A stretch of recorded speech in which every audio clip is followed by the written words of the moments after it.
Bonjour et bienvenue Entre nous, exclusivement sur les ondes de TV Rogers. Je suis Claude-Andrea Bonny. Je me fais un réel plaisir de passer la prochaine heure avec vous.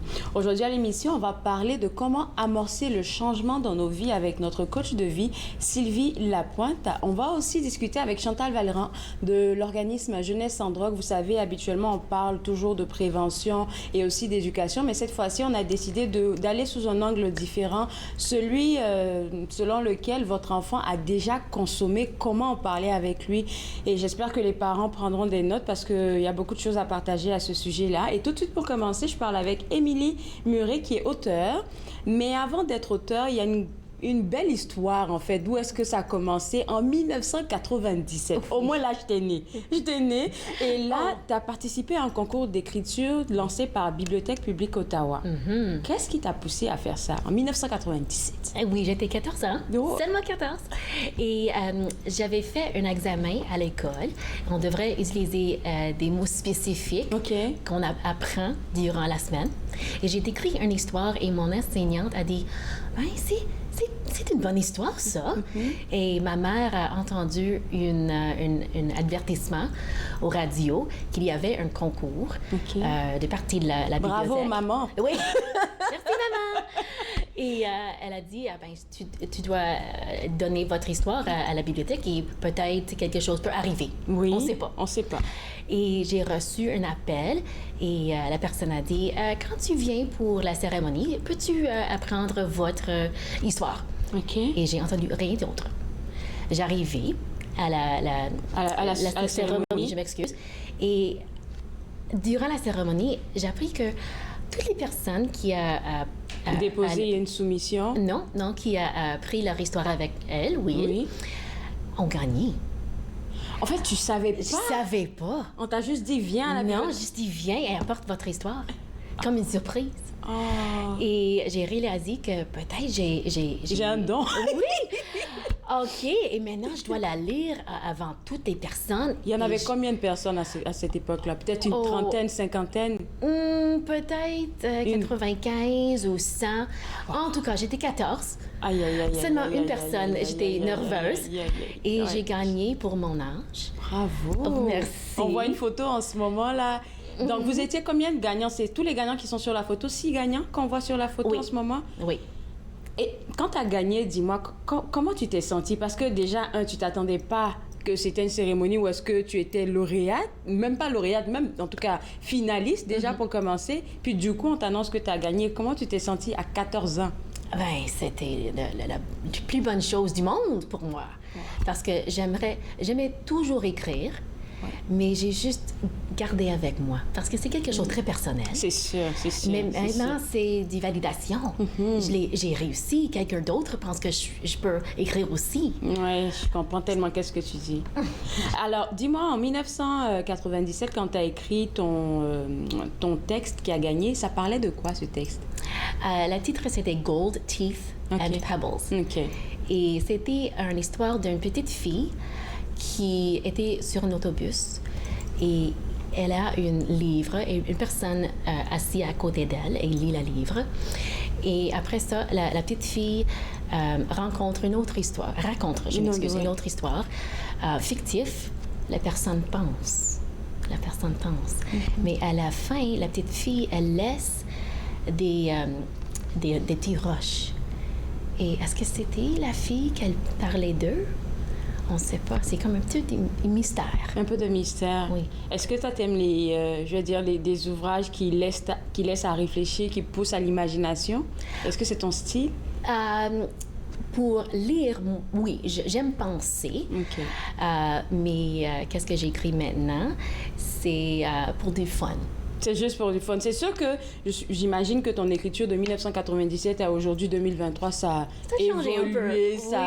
Oui. Mais à 14 ans, je pense que c'est là que tu as eu le déclic que tu pouvais te lancer dans le domaine en tant que professionnel. Oui, avec du travail. C'est sûr, et plus d'expérience de la vie. Je prends toutes les choses que j'ai expérimentées. Oui. Je m'excuse. Oui. On est très content que tu le fasses en français. Merci beaucoup. Et je fais une fiction, je change des choses, mais les auteurs, je pense, prennent des petits peu de ils-mêmes, elles-mêmes, ou les amis. Très d'accord. Toutes les choses, c'est dedans ça, dans une forme ou une autre. C'est pour ça que ça rend vulnérable d'écrire un livre, parce que souvent, on laisse un bout de nous dans ce livre-là. Écoute, si tu es là sur ce plateau aujourd'hui, déjà, je te remercie d'être là avec nous. C'est parce que tu viens accompagner aussi la finaliste de cette année qui a gagné en 2023.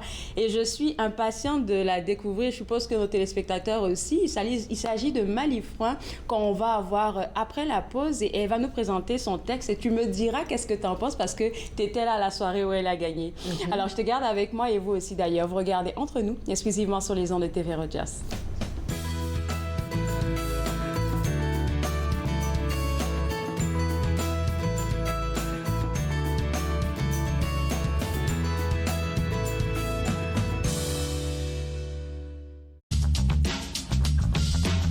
Cette émission est présentée par Télé Élan. Vous êtes enfin aux commandes. Pour en savoir plus, visitez rogers.com.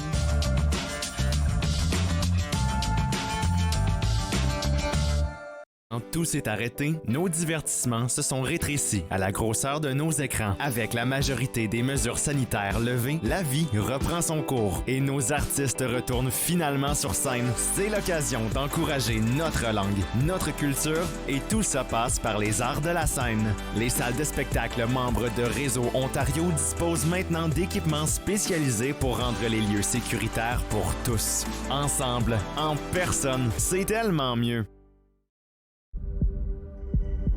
On peut souffrir, être blessé, être écorché, ralenti, désemparé, même paralysé. Mais rien ne peut nous abattre, car nous sommes bâtis sur des fondations solides, inébranlables comme notre mission. Combattons. Combattons ensemble. J'ai passé plus de temps que je devrais à essayer de comprendre qu'est-ce qui est arrivé. Tous les trois qui étaient sur le pont ne savaient pas qu'un train pourrait passer aussi vite qu'il est passé, puis sans s'en apercevoir.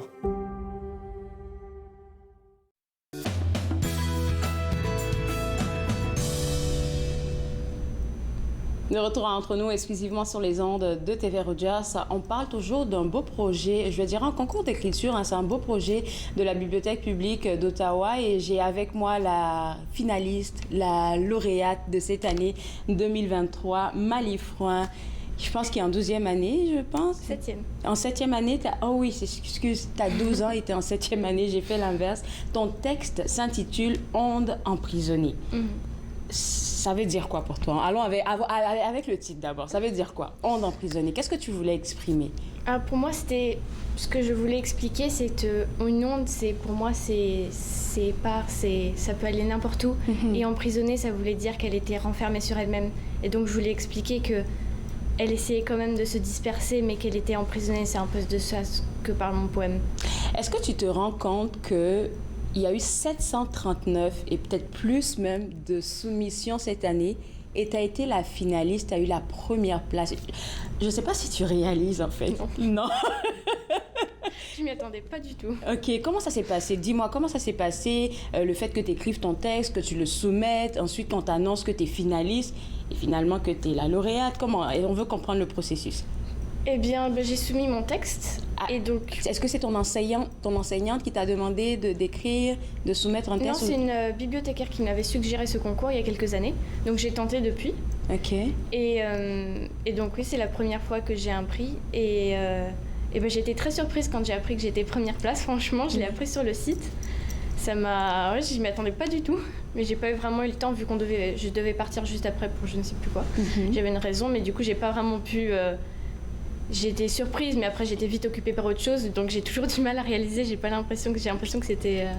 Puis là, tu te retrouves sur un plateau télé en train de parler de ton expérience. Tu vois comment la vie peut changer comme en un clin d'œil. Puis j'imagine que de voir ces jeunes-là, parce que toi, tu étais là à la finale, je pense que c'était le 22 avril, tu étais là, tu as vu comment ces jeunes-là s'intéressent maintenant à la littérature. Qu'est-ce que toi, ça t'a ça t'a donné comme sentiment? Vu que tu es aussi maman, peut-être que tu vas transmettre ça à tes enfants. Bien, j'étais très fière à toutes les personnes-là. Je suis très heureuse que l'écriture, c'est cool maintenant. Oui, c'est cool. C'est ça. Et je suis très fière que tout le monde-là ont eu le sentiment de partager qu'est-ce qu'ils ont fait. Et j'espère la même chose pour mes filles aussi. On espère aussi. Alors toi, qu'est-ce que ça a changé concrètement pour toi dans ta vie? Parce que je pense que Mali doit se préparer. Qu'est-ce que ça a changé de gagner le concours en 1997? Juste pour continuer. Tu peux la faire. Okay. Continue. Et on ne sait jamais qu'est-ce qui peut arriver après ça. Mais juste être fier de vous-même. Et tu as du talent de la faire. Tu as du talent pour le faire. Alors, moi, il y a quelque chose dans ton texte qui m'a intéressée. Le texte, il est super beau, félicitations. Mais c'est le dernier paragraphe. Est-ce que tu pourrais nous le dire et puis expliquer en tes propres mots cette partie-là, qu'est-ce que tu voulais sous-entendre ou bien qu'est-ce que tu voulais partager? Donc, c'est continuer de chercher, de croire en vos rêves, car quoi que vous vouliez, ils prendront la relève et ce sera à votre tour de vous envoler. Ce que je voulais laisser, c'est que j'ai rien vraiment de précis de quel rêve ou de qui va prendre la relève. Donc en gros, je voulais vraiment laisser pour que ce soit personnel à chaque personne, qu'elle choisisse quels sont ses rêves et qui va aider cette personne-là à bien concrétiser son rêve. Donc c'est vraiment juste personnel que je vais laisser à chaque lecteur dans ce paragraphe. À chaque fois que tu écris, parce que je suppose que c'est pas la première fois que tu écris un texte de même, à chaque fois que tu écris, tu t'inspires de quoi? Parce que c'est rempli de sagesse pour quelqu'un de 12 ans. Ce texte-là j'ai écouté du piano quand je l'ai écrit. En fait, j'ai juste enregistré du piano que je faisais pour le réécouter, puis je l'ai fait. Mais souvent, je m'inspire, je regarde dehors, je m'inspire de la nature. C'est toujours ça qui m'a vraiment inspirée. Est-ce que la famille, ça t'inspire aussi? Pas vraiment. Pas vraiment. Mais maman est dans le studio. Tu risques de ne pas avoir de collation. Fais attention à ce que tu dis. Mais tu t'inspires vraiment de tout ce qui se trouve dans ton environnement, mais pas forcément la famille. C'est ça, pas vraiment moi ce qui me tient à cœur. Plus c'est ça, la nature, mon environnement. La nature m'a toujours tenu à cœur. C'est souvent là-dessus que je prends mon exemple. En tout cas. Émilie, tu as écrit un ouvrage. Ça, c'est ton dernier ouvrage en date. La première que j'ai fait. Le premier que tu as fait. Et ça parle de quoi? C'est une histoire d'amour entre un pompier et une enseignante de maternelle. On aime les histoires d'amour. Oui, toujours. Et moi, je suis inspirée par des personnes. J'aime regarder des personnes, j'aime connaître qu'est-ce qui se passe.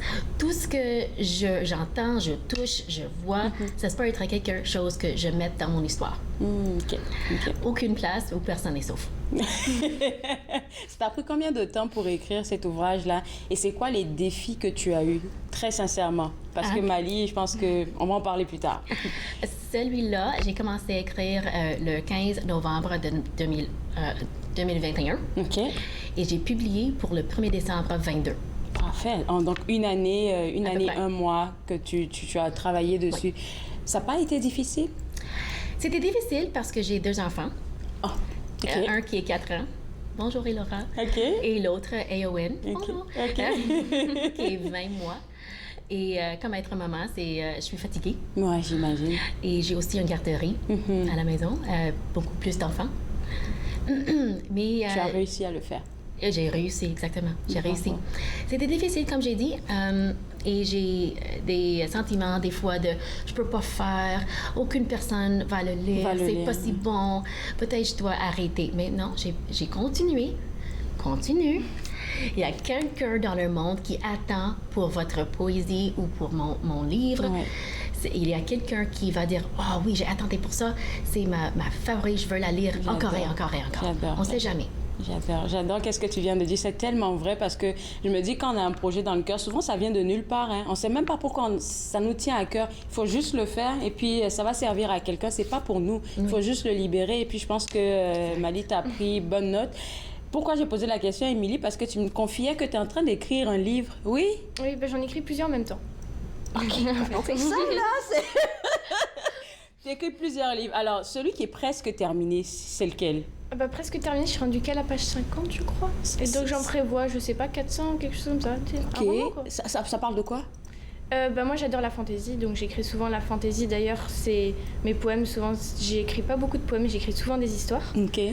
Et Et donc c'est ça parle d'un groupe de jeunes qui a un lien avec un animal et ensuite ils doivent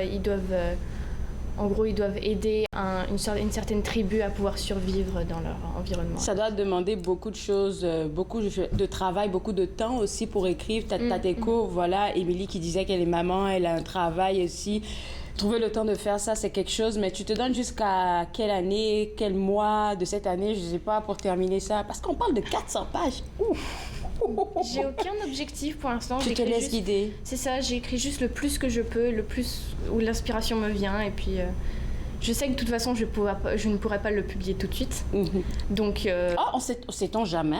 Sait-on jamais? Sait-on jamais? Oui, je te laisse terminer. Oui, non, c'est ça. J'ai aucun objectif vraiment de finir à cette date-là. Parce que sinon, je vais mettre des barrières et je vais pas bien finir mon livre comme j'aimerais. Donc, Tu te laisses juste guider. Tu as la meilleure des mentalités. Écoute, j'apprends beaucoup de toi aujourd'hui. Beaucoup de sagesse. Alors, peut-être, Émilie, un dernier mot au travers de Mali, pour la jeunesse, pour qu'elle s'intéresse encore un peu plus à la littérature, à l'écriture. Souvent, on pense que les jeunes, la littérature ou l'écriture, c'est pas pour eux. Ils sont plutôt avec les réseaux sociaux et tout. Non. Mais je me rends compte qu'il y a beaucoup plus de jeunes qui s'intéressent à ça. Oui, ça, je dois penser à ça. Oui. Comme j'ai dit, plus en plus la littérature, les livres sont cool. Et la bonne chose avec ça, c'est pas rigide. Tu peux commencer à une place, ça change, ça grandit, et juste laisser faire comme tu veux. Tu as dit que tu n'as pas mis des guides, et c'est bon parce que ça vous donne du place à juste respirer, créer comme tu veux. Et continue comme ça, parce que tu sais jamais, tu peux commencer ici et la place que tu es rendue, ça peut être complètement différent, mais le voyage que tu as fait, ça, c'est la partie qui est importante aussi. C'est pas juste où tu es rendu, ou la chose finie, c'est aussi le voyage. Super. Merci beaucoup, Émilie. C'est où est-ce qu'on peut prendre ton ouvrage? Où est-ce qu'on peut se le procurer? Amazon. Sur Amazon, tranquillement. Alors, vous le voyez à l'écran en ce moment. Dany, c'est un ouvrage que vous devez vous procurer sur Amazon de l'auteur Émilie Murray. Et le nom Malifroin, retenez-le pour le volet littérature, là, parce que c'est une star qui arrive. Merci beaucoup à vous deux. Et puis, pour les autres à la maison, on vous invite à visiter le site web de la Bibliothèque publique d'Ottawa pour avoir plus d'informations. C'est laissez-moi regarder ça encore, biblioottawalibrary.ca/. On va prendre une pause et juste après la pause, on va vous donner des astuces pour pouvoir parler de consommation avec vos jeunes. Vous regardez Entre nous, exclusivement sur les ondes de TV Rogers. Merci.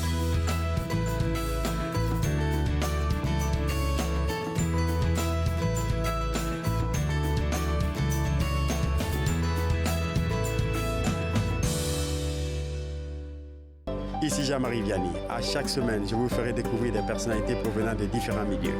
Ils vous exposeront leur point de vue sur de nombreuses facettes du multiculturalisme dans notre région. Vivre ensemble, lundi 19h sur TV Rogers.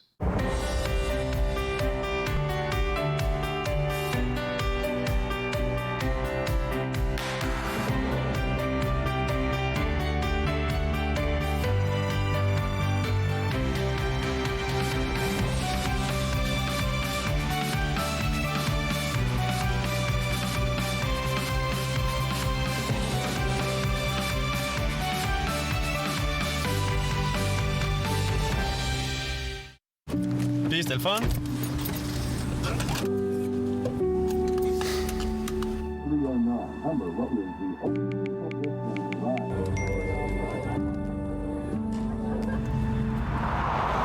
Regarde l'auto.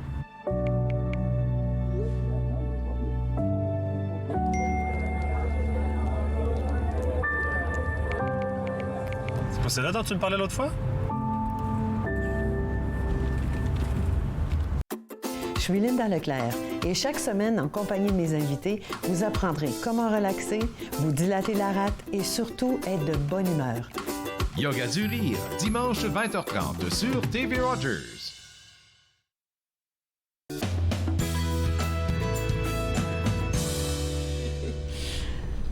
De retour entre nous exclusivement sur les ondes de TV Rogers. Comme j'ai dit avant la pause, on parle de consommation chez nos jeunes enfants parce que c'est quelque chose qui existe. Faut pas se voiler la face. Avec moi, Chantal Vallerand de l'organisme Jeunesse sans drogue. Et aujourd'hui, tu as voulu qu'on aille dans cet angle-là parce que c'est vrai qu'on parle beaucoup de prévention, d'éducation, mais on n'a jamais vraiment touché ce volet-là. Jeunesse sans drogue veut aider tous les parents, peu importe où ils sont rendus dans leur cheminement. Puis je trouve que, oui, on passe beaucoup de temps en prévention, en éducation parce que c'est important. J'ai souvent communiqué cette statistique-là que 90% des adultes qui ont des problèmes de dépendance ont commencé à l'adolescence. Donc, c'est important de faire de la prévention et de l'éducation.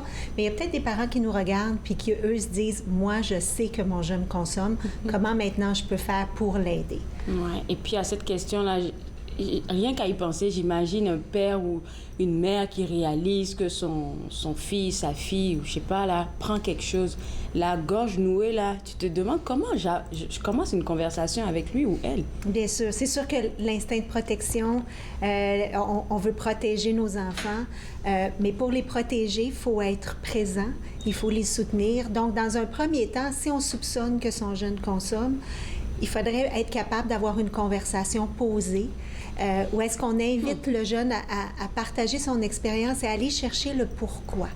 Parce que est-ce que la consommation est en réponse à un problème de comportement, un sentiment d'angoisse assez développé, ou est-ce qu'on le fait parce qu'on veut être cool dans un party? Être capable d'aller dans la conversation, puis là, maman, confirmer ses doutes.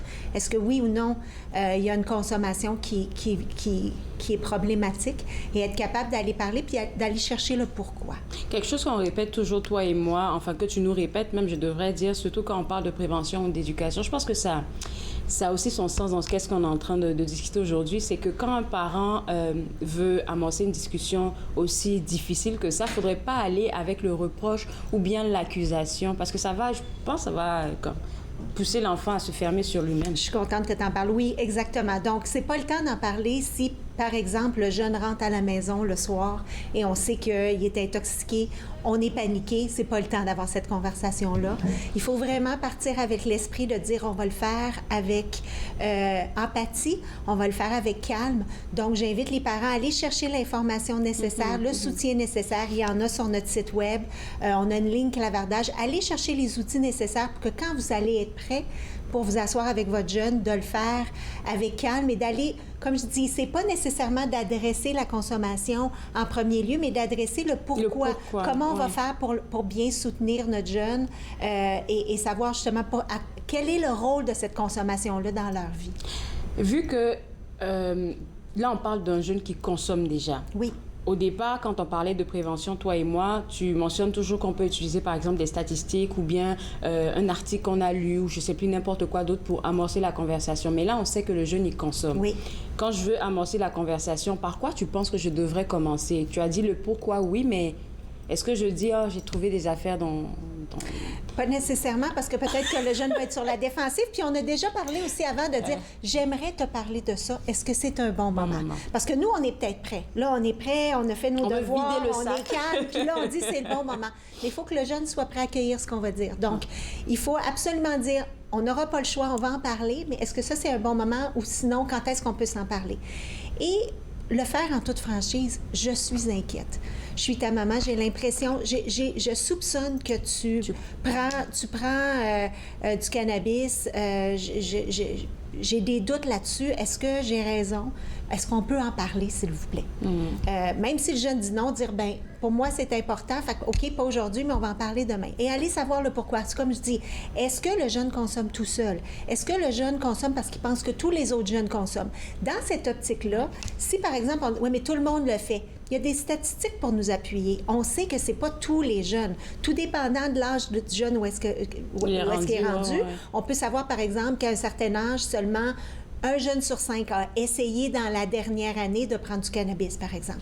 Donc, être capable d'amener le jeune à dire, bien, c'est pas tout le monde, pour que le jeune ne se sente pas marginalisé, mais qu'on puisse l'appuyer. Ici, on voit que c'est un problème plus soutenu, où est-ce que le jeune dit, bien, moi, j'arrive plus à pas en prendre. J'en prends tous les matins avant d'aller à l'école parce que ça me calme, ça m'aide à me concentrer, ça m'aide à mieux interagir avec les jeunes. Mais là, justement, revenir sur le pourquoi, puis aller chercher de l'aide pour pouvoir adresser le problème et non pas nécessairement la consommation. La consommation vient en réponse à un problème plus profond. Donc, c'est ça qu'il faut aller chercher du soutien.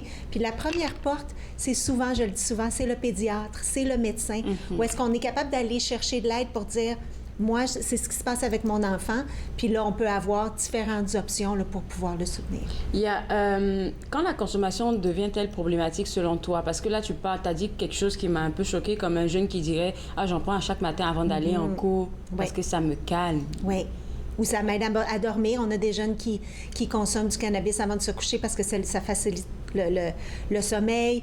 Il y a des jeunes qui, justement, ils sont angoissés, ça va les apaiser. Donc, oui, être capable... La consommation devient problématique quand la vie normale ne peut pas suivre son cours sans cette consommation-là. Et puis, il faut un œil regardant d'un parent pour remarquer ça, qu'il y a des changements dans l'attitude. C'est justement... Alors, être capable d'aller valider ça avec son jeune, quand est-ce que tu consommes? Puis, ça peut être une consommation, comme je dis, régulière à tous les jours, mais ça peut être une consommation, pas à tous les jours, mais à tous les week-ends. Donc, de façon systématique, aussitôt qu'il y a une occasion sociale, je vais consommer. Donc, on n'a plus de plaisir si on consomme plus. Donc, la consommation devient une partie inhérente de la vie. Alors là, ça peut devenir, oui, problématique parce que quand elle n'est pas là, on ne peut plus avoir autant de plaisir. Oui. Donc, être capable d'aller chercher ces sources-là, puis l'amener à discuter là-dessus. Oui. Ouf! Franchement, être parent, c'est un... Je te garde avec moi. On va prendre une pause et juste après la pause, on va continuer des bons conseils, des astuces de Chantal Vallerand. Vous regardez Entre nous, exclusivement sur les ondes de TV Rogers.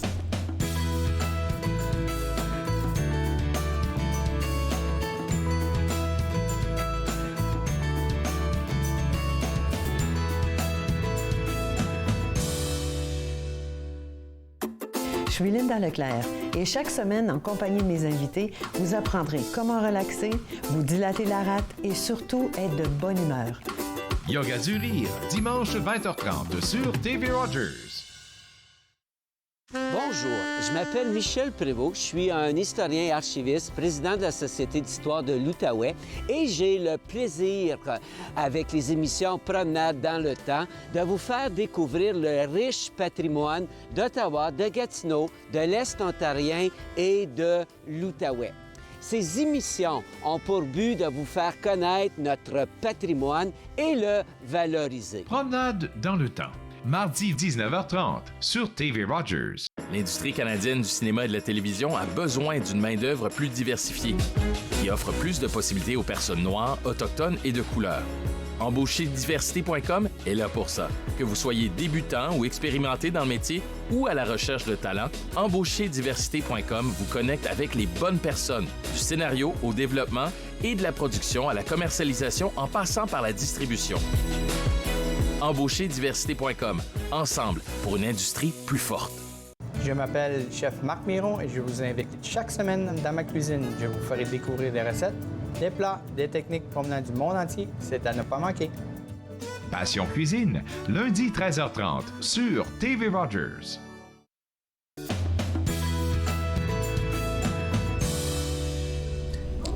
De retour à Entre nous exclusivement sur les ondes de TV Rogers, on parle toujours, ou je devrais dire, on vous partage des conseils et astuces pour parler de consommation avec vos jeunes.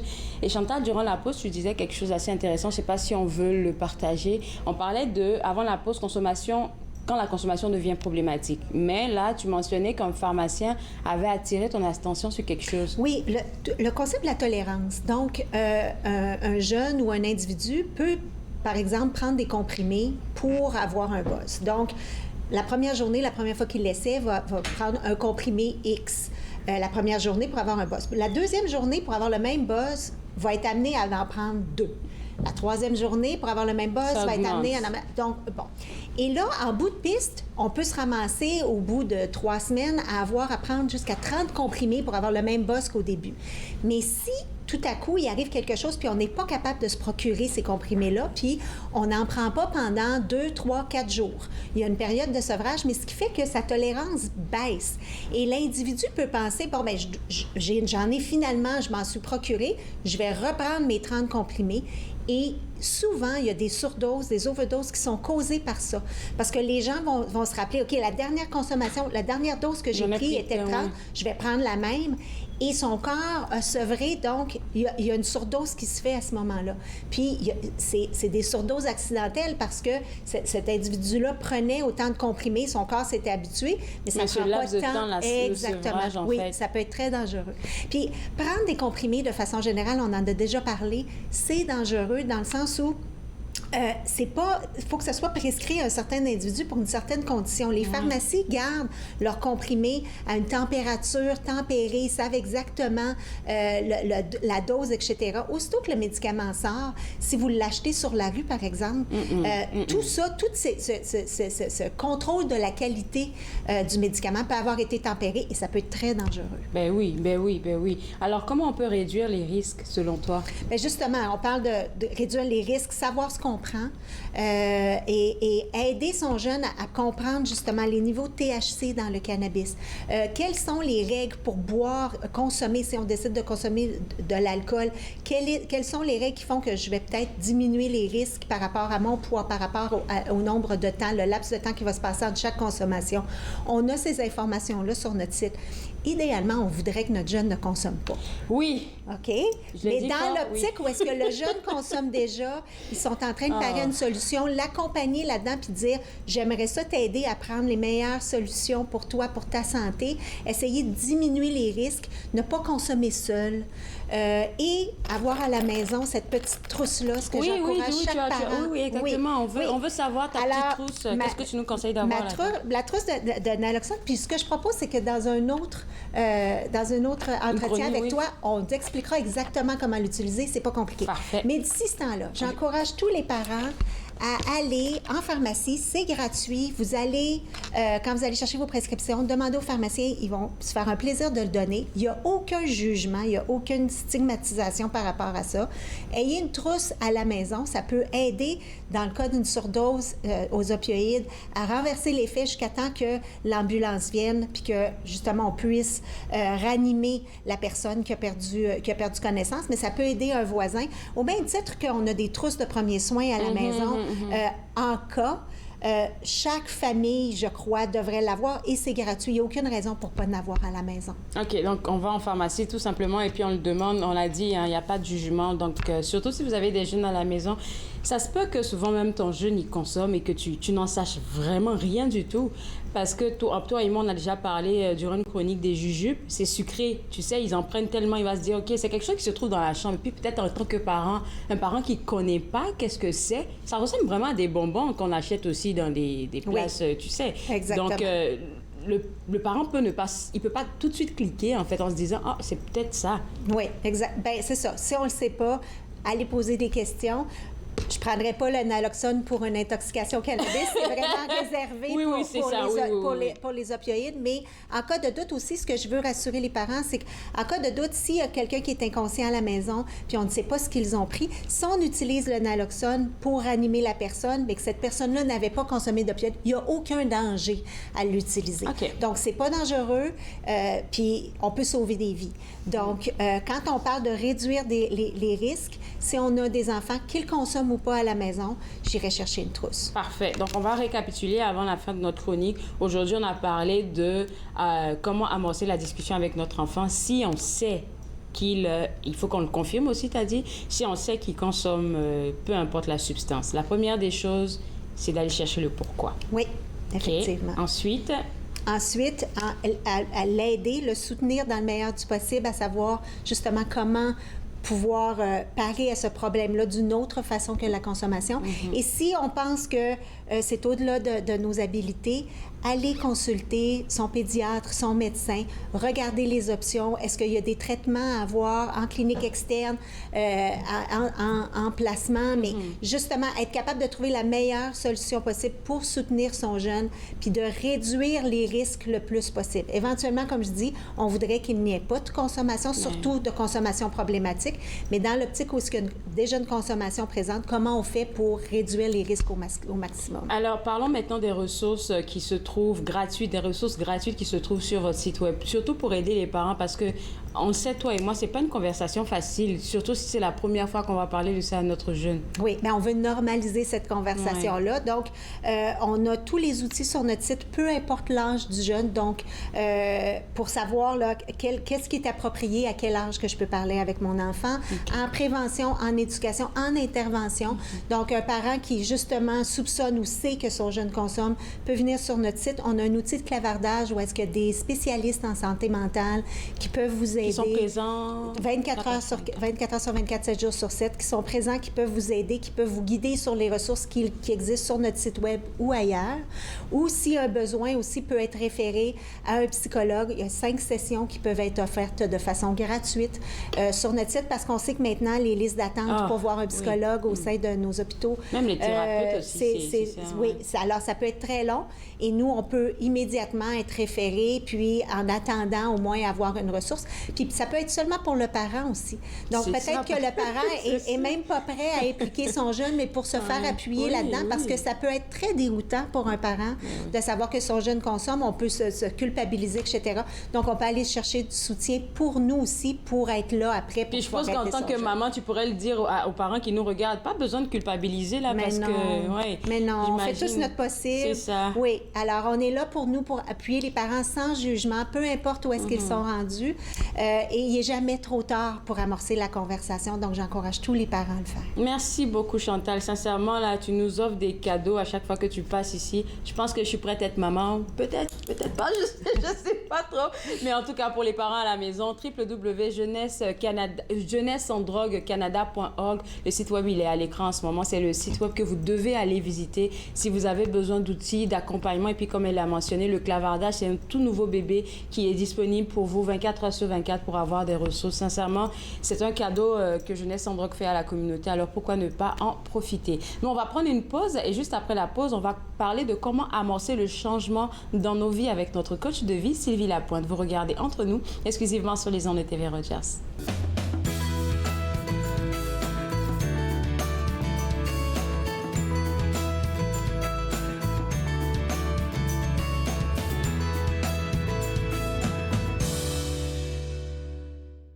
Ici Jean-Marie Vianney. À chaque semaine, je vous ferai découvrir des personnalités provenant de différents milieux. Ils vous exposeront leur point de vue sur de nombreuses facettes du multiculturalisme dans notre région. Vivre ensemble, lundi 19h sur TV Rogers. Je suis Linda Leclerc et chaque semaine, en compagnie de mes invités, vous apprendrez comment relaxer, vous dilater la rate et surtout être de bonne humeur. Yoga du rire, dimanche 20h30 sur TV Rogers. L'industrie canadienne du cinéma et de la télévision a besoin d'une main-d'œuvre plus diversifiée, qui offre plus de possibilités aux personnes noires, autochtones et de couleur. Embaucherdiversité.com est là pour ça. Que vous soyez débutant ou expérimenté dans le métier ou à la recherche de talent, Embaucherdiversité.com vous connecte avec les bonnes personnes, du scénario au développement et de la production à la commercialisation en passant par la distribution. Embaucherdiversité.com, ensemble pour une industrie plus forte.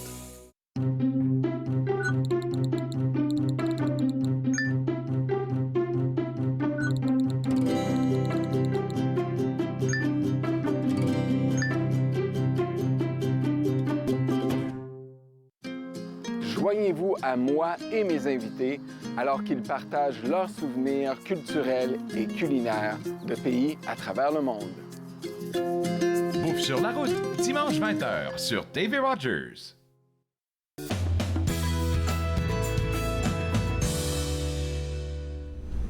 De retour entre nous, exclusivement sur les ondes de TV Rogers, on parle développement personnel avec notre coach de vie, Sylvie Lapointe. Et cette fois-ci, on va parler du changement. Et je pense que on le voit dans la nature, on est en train de changer de saison. Et puis, ça affecte surtout beaucoup d'aspects de nos vies. Oui, bien, le changement, dans le fond, c'est la seule chose qui ne change pas. Ouais, c'est toujours du changement, hein? Oui, tout le temps. Donc, je pensais que c'était approprié parce que justement, le printemps, c'est le renouveau, la renaissance. Ça nous met dans cet esprit cet état d'esprit où on se dit, bon, OK, qu'est-ce que je ferais différemment? Qu'est-ce que je pourrais commencer de nouveau, etc. Et c'était un sujet approprié aussi parce que, bon, personnellement, je vis des gros changements, puis je me suis dit, oh mon Dieu, c'est pas facile le changement. J'ai beau enseigner des ateliers sur la gestion de changement, sur comment naviguer le changement, mais quand on est en plein dedans, il y a beaucoup d'émotions qui surgissent. Et j'ai pensé que, bon, je pourrais vous partager un petit peu de mon expérience, mais en même temps, vous expliquer un petit peu la théorie, puis vous rassurer, dans le fond, que le changement, c'est pas quelque chose qui est facile pour la grande majorité d'entre nous. Oui, et puis quand tu parles du changement, moi, je vois deux façons de recevoir le changement. Il y a souvent des changements que nous-mêmes on décide, comme tu as dit, comme par exemple, je vais prendre plus soin de moi, je vais aller au gym, blablabla. Ou bien il y a le changement qui s'impose à nous. Je pense que ce deuxième-là, il est beaucoup plus puissant parce que ça nous pousse dans nos retranchements. Même pas dans nos retranchements, ça nous fait sortir de notre zone de confort, je devrais dire.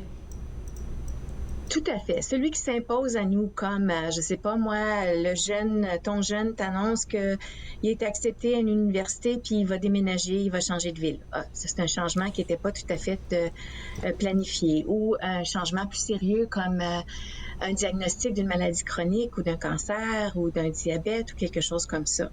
Ça, c'est aussi un changement à gérer, mais on n'a pas eu le bénéfice de la préparation. Mais que ce soit un changement que l'on cause nous-mêmes, que l'on décide nous-mêmes, ou un changement qui est imposé, le processus pour justement faire cette transition-là entre le monde connu et l'inconnu, qui est le changement, est le même. Oui, Et des fois, c'est plus difficile. Regarde, tu as parlé de changements qu'on s'impose comme aller au gym.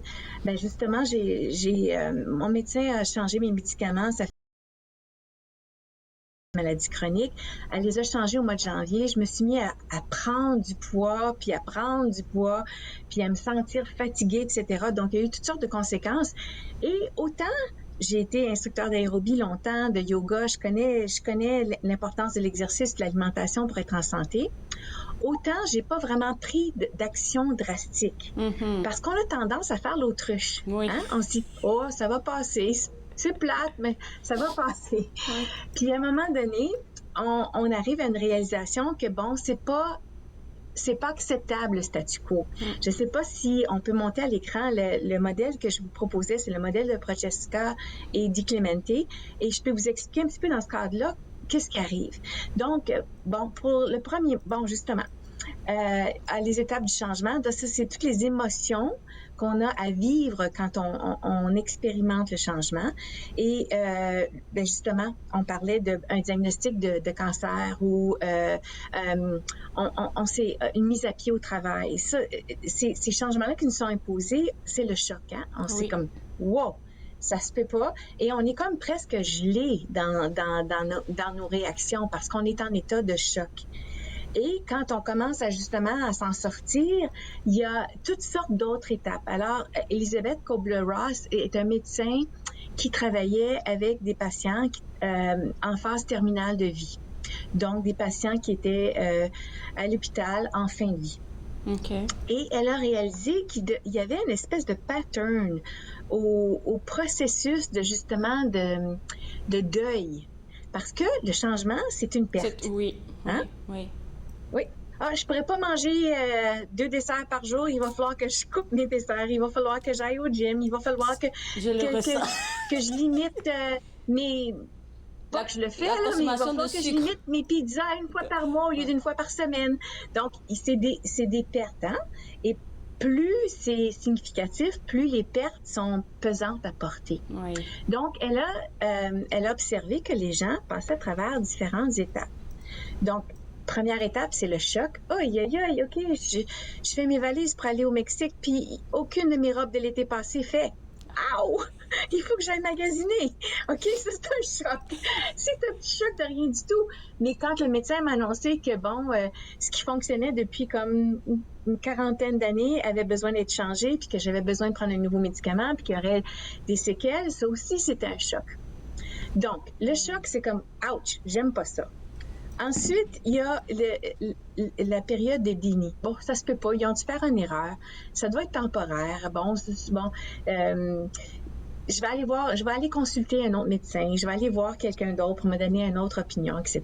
Donc, il y a le déni. Ensuite, il y a la colère. Mon Dieu, pourquoi ça m'arrive? C'est pas juste ça, c'est pas juste... C'était sous contrôle depuis 40 ans. Là. Comment ça se fait là, que c'est un problème maintenant? J'ai rien changé à ma vie. Comment ça se fait que c'est devenu un problème? Donc, la colère, ensuite... on peut l'avoir à l'écran pour que les gens ils puissent suivre aussi en même temps. Donc, on a parlé du déni, la colère, puis là, on est rendu où? Là, la négociation, en anglais, le bargaining. OK, si là, je coupe complètement tous les desserts pour la première semaine, je devrais être correcte la semaine d'ensuite. Ou bien, si j'augmente de 10 minutes ma course matinale, ça va faire toute la différence. J'ai pas besoin de changer rien d'autre. Donc, le bargaining, hein? Ou bien, mon Dieu, si ça pouvait comme disparaître, ce souci de santé-là, je vais jamais manger de patates frites pour le reste de mes jours. Donc, tu sais, des espèces de négociations, ce qui nous amène à l'étape de dépression. Puis ça peut être dépression comme avoir les bleus, hein, juste de se sentir un petit peu lourd puis négatif, mais ça peut être aussi une grosse dépression. Mais essentiellement, la dépression, c'est comme je fais voler le drapeau blanc. OK, j'aime pas ce qui m'arrive, mais je réalise que c'est là et que j'ai à l'accepter. Ouais. Donc là, je vais me permettre d'être triste. Je vais me permettre d'être déprimée. Je vais me permettre d'avoir les bleus. Et la dépression, autant c'est pas plaisant, c'est la dernière étape avant ce qu'on appelle l'acceptation. Donc, c'est bon signe quand on est rendu là, quand on a fait notre deuil, quand on en a pleuré une shot, comme on dit, hein? Quand on a tapé du pied, on arrive à cet espace psychologique où on accepte que quelque chose est en train de changer. Est en train de changer, doit être changé, doit être actionné, mais il y a quelque chose qui, maintenant, ne sera plus comme avant. Il faut que je te garde pour la pause. Je vais respirer un bon coup parce qu'après, je pense que c'est la meilleure... En tout cas, c'est à partir de la phase que j'aime beaucoup, l'acceptation. Et puis, on va voir. C'est ça, l'espoir, exactement. On revient juste après la pause. Vous regardez Entre nous, exclusivement sur les ondes de TV Rogers.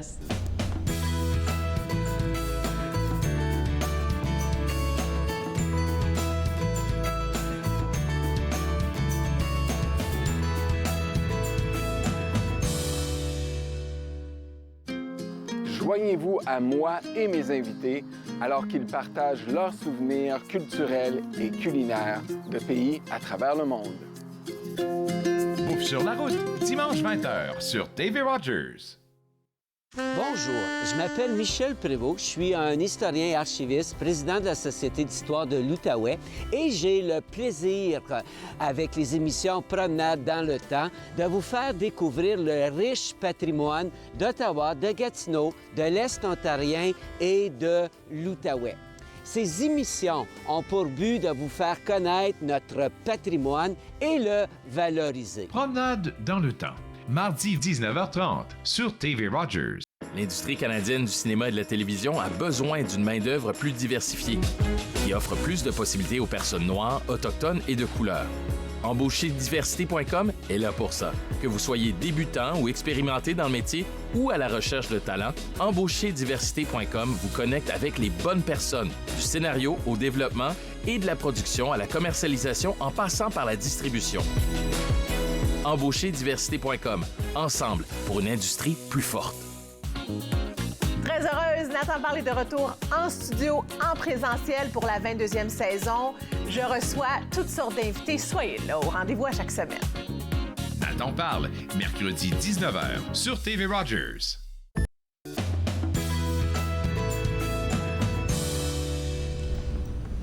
De retour entre nous exclusivement sur les ondes de TV Rogers. On vous aide dans votre processus de changement avec notre coach de vie, Sylvie Lapointe. Et on a vu une belle courbe tantôt où est-ce que quand le changement arrive dans notre vie, on est dans le déni, on a de la colère et tout ça. Mais il y a une phase où est-ce que tout commence à se tasser après le volet dépression. Et là, on rentre dans l'acceptation. Oui, alors l'acceptation, c'est le drapeau blanc. OK, bon, j'ai beau taper du pied, mais le changement est là et j'ai à naviguer avec ces nouvelles circonstances. J'ai à choisir de nouvelles actions, j'ai à choisir de nouvelles croyances. Oui. Et donc, l'acceptation, c'est ce déclic qui dit, OK, je vais m'engager à cette nouvelle réalité. Et ça pourrait... être tout simplement commencer à faire de la recherche ou commencer à changer ses habitudes ou commencer à lire sur le sujet et s'informer. Mais tout ça, ça fait partie de, bon, OK, j'accepte, c'est ici et maintenant, quelque chose doit changer. Donc, dans l'acceptation, c'est vraiment ce pas-là qu'on prend dans l'autre réalité. J'adore qu'est-ce que tu as dit là quand tu parlais de c'est le moment où est-ce qu'on doit décider consciemment de changer nos croyances. Ça, c'est quelque chose parce que, waouh, ça prend du temps de changer une croyance qu'on avait de nous, bien de notre environnement depuis des années. Tout à fait. C'est pour ça que j'en parle, parce qu'on se dit, on fait l'erreur de dire que le changement, c'est extérieur. Ouais. C'est le nouveau patron, c'est le diagnostic, c'est le nouvel emploi ou la perte d'emploi, c'est le divorce ou c'est le mariage. Oui, ça, c'est des événements qui déclenchent des changements intérieurs. Et donc, un auteur qui s'appelle William Bridges dit que le changement, c'est psychologique. C'est vraiment un paquet d'émotions et de croyances et de façons d'être et de faire. C'est ça qui engage le changement parce que le changement extérieur, c'est neutre essentiellement. Mm-hmm. C'est comment on y réagit qui fait que c'est soit très difficile ou plus facile à naviguer. Et là, quand tu me partageais le thème d'aujourd'hui, tu as dit changement, résister ou changer. Ça se trouve aussi dans la page, je pense, 20-21 du livre Vie ta vie, ton ouvrage. Et lorsqu'on résiste, quand des personnes résistent, mais quand je te dis résister, il y en a qui sont vraiment en train de résister au changement, ça peut être nocif pour nous-mêmes. Tout à fait. J'essaie de trouver un exemple qui pourrait illustrer tout ça. OK. Une relation amoureuse, peut-être, ça pourrait être même un exemple palpable. Parce que les femmes, là, je pense... mais je vais te laisser aller avec ton exemple, parce que c'est à ça que j'ai pensé tout de suite. OK. Bien, peut-être que tu peux me le partager. Je vais te donner un exemple de mon vécu. Il y a... Bon, ça fait 35 ans que je suis avec mon mari. Il y a une douzaine d'années, on était à une fête de famille. Et puis, mon beau-père était là avec ma belle-mère et tous mes beaux-frères et belles-sœurs. Et ça faisait peut-être 6 mois, belles-sœurs, parce que c'est 4 frères, hein, que les belles-sœurs disaient, il y a quelque chose qui ne va pas avec Georges. Il y a quelque chose qui ne va pas. Il me semble qu'il fait des drôles d'erreurs. Il nous demande souvent de répéter des choses. Peut-être qu'il fait un peu d'Alzheimer. Puis les frères disaient non, il n'y en est pas question. Il va très bien. C'est sûr qu'on oublie des choses de temps en temps.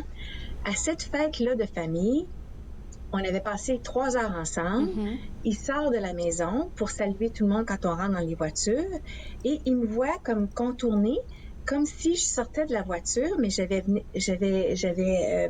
bouclé la ceinture autour des hanches de ma fille et tout surpris, il dit « Sylvie, mon Dieu, quel plaisir de te voir! C'est-tu le fun? Tu viens nous visiter! » Comme si les 3 heures auparavant n'avaient pas existé. Mm. Et parce que ça s'est fait devant tout le monde. Tout le monde a fait comme « Oh! » Oui. Donc, résister ou accepter le changement. Les belles-sœurs, 6 mois plus tôt, on avait commencé à accepter qu'il y avait quelque chose qui avait changé avec notre beau-père. Et à cause de ça, on était en état d'alerte. On avait commencé à faire des recherches. On avait commencé à amorcer des conversations avec ma belle-mère, avec nos maris. Mais parce qu'eux résistaient à la notion qu'il y avait quelque chose qui ne fonctionnait pas avec leur père, ce 6 mois-là où on aurait pu peut-être accélérer les rendez-vous chez les médecins, les traitements possibles, les conversations difficiles, il ne s'est rien passé. Il ne s'est rien passé, oui, je comprends. Donc, c'est comme un choix. Et ça, c'est un choix dramatique. Dans d'autres situations, peut-être que résister au changement a un impact positif. Mais il y a toujours un coût puis un bienfait. Okay. Par exemple, je suis pas heureuse dans mon emploi, mais il se passe plein de choses dans ma vie personnelle.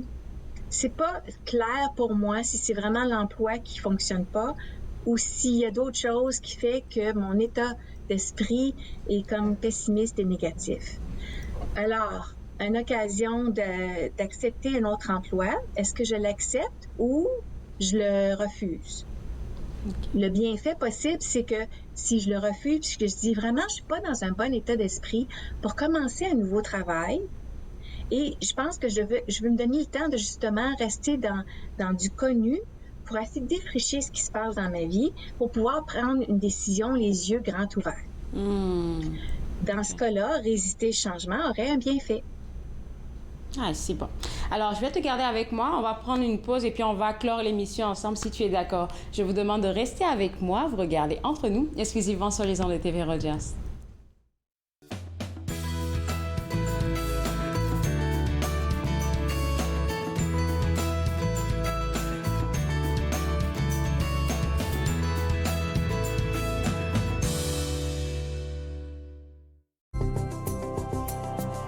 Il est question de partage et d'entraide, d'action et d'appartenance, de profiter pleinement de la vie et de rire aux éclats. Nous sommes l'Arche Canada. Nous admirons et partageons tout ce que les gens ont à offrir. Découvrez qui nous sommes dès aujourd'hui. Très heureuse, Nathan Parle est de retour en studio, en présentiel pour la 22e saison. Je reçois toutes sortes d'invités. Soyez là au rendez-vous à chaque semaine. Nathan Parle, mercredi 19h sur TV Rogers.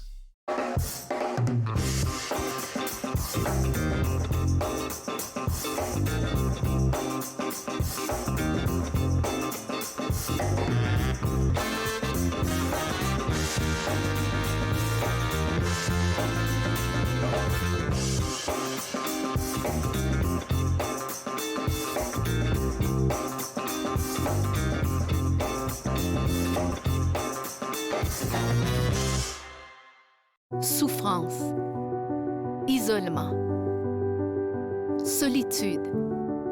Parce que l'équilibre ne tient souvent qu'à un fil. Les bénévoles de Tao Te Led sont là pour vous écouter en tout temps. Appelez-nous.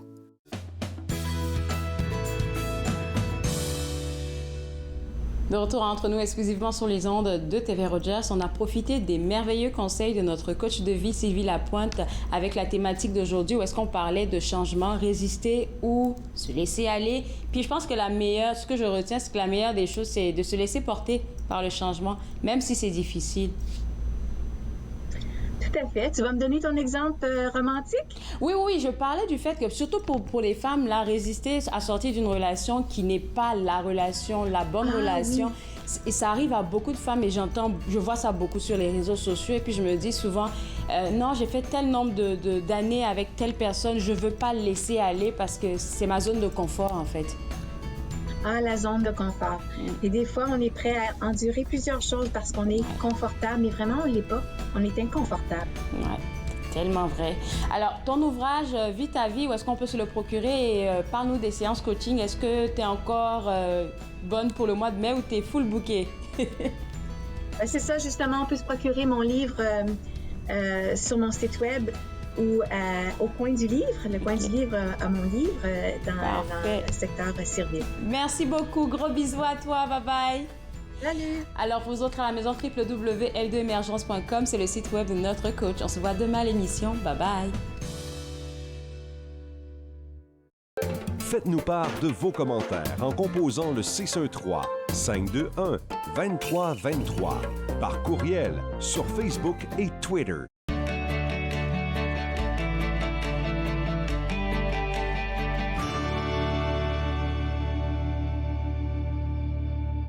Quand tout s'est arrêté, nos divertissements se sont rétrécis à la grosseur de nos écrans. Avec la majorité des mesures sanitaires levées, la vie reprend son cours et nos artistes retournent finalement sur scène. C'est l'occasion d'encourager notre langue, notre culture et tout ça passe par les arts de la scène. Les salles de spectacle membres de Réseau Ontario disposent maintenant d'équipements spécialisés pour rendre les lieux sécuritaires pour tous. Ensemble, en personne, c'est tellement mieux.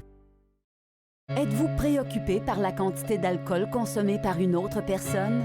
Vous sentez-vous habituellement fâché, confus, déprimé ou mal aimé? Pensez-vous